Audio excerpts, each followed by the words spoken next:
ในวาระธรรมมิตรของการดำเนินกองประชุมสมัยสามัญที่เก้าของสภาแห่งชาติสุดที่เก้าในภาคเศร้าเป็นวาระในการพิจารณาประกอบคำคิดคำเห็นต่อห่างมติของสภาแห่งชาติเกี่ยวกับการทับพ้องเอาบทรายงานของรัฐบาลเกี่ยวกับแผนพัฒนาเศรษฐกิจสังคมแห่งชาติแผนงบประมาณแห่งรัฐแผนเงินตรา6 เดือนท้ายปี 2025ในภาคเศร้าของการดำเนินกองประชุมสมัยสามัญเถื่อที่เก้าของสภาแห่งชาติสุดที่เก้าโดยการเป็นประธานของทานไสสมพรพรหมวิหารประธานสภาแห่งชาติวรธรรมอิฐสมาชิกสภาแห่งชาติได้รับฟังการผ่านห่างมติแผนพัฒนาเศรษฐกิจสังคมแห่งชาติแผนงบประมาณแห่งรัฐแผนเงินตรา6 เดือนท้ายปี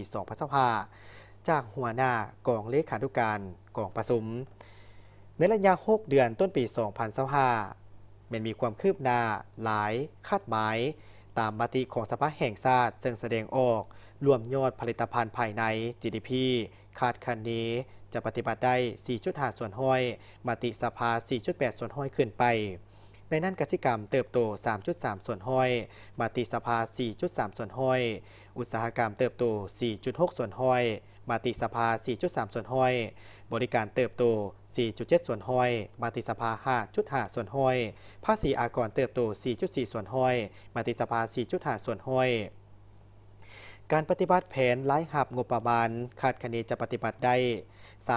37,100 ตื้อกีบเท่ากับ 54.42 ส่วนห้อยของแผนการปีมติสภา 68,100 ตื้อกีบ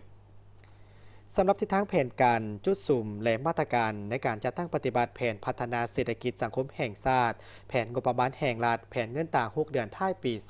2025กองประชุมเห็นดีเป็นเอกภาพต่อทิศทางแผนเวียกจุดสุ่มและมาตรการในการจัดตั้งปฏิบัติตามการเสนอของรัฐบาลเป็นต้นแมนสืบต่อหับประกันเสถียรภาพทางด้านการเมืองให้นักแน่นเห็นให้สังคมมีความสงบและเป็นระเบียบเรียบร้อย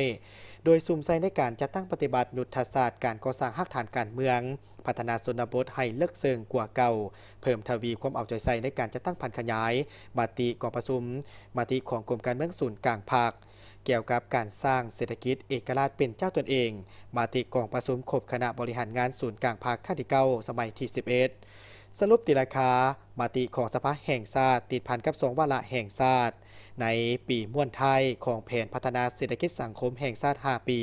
ครั้งที่9ก็คือ 2021-2025 ให้มีผลสำเร็จตามแผนการ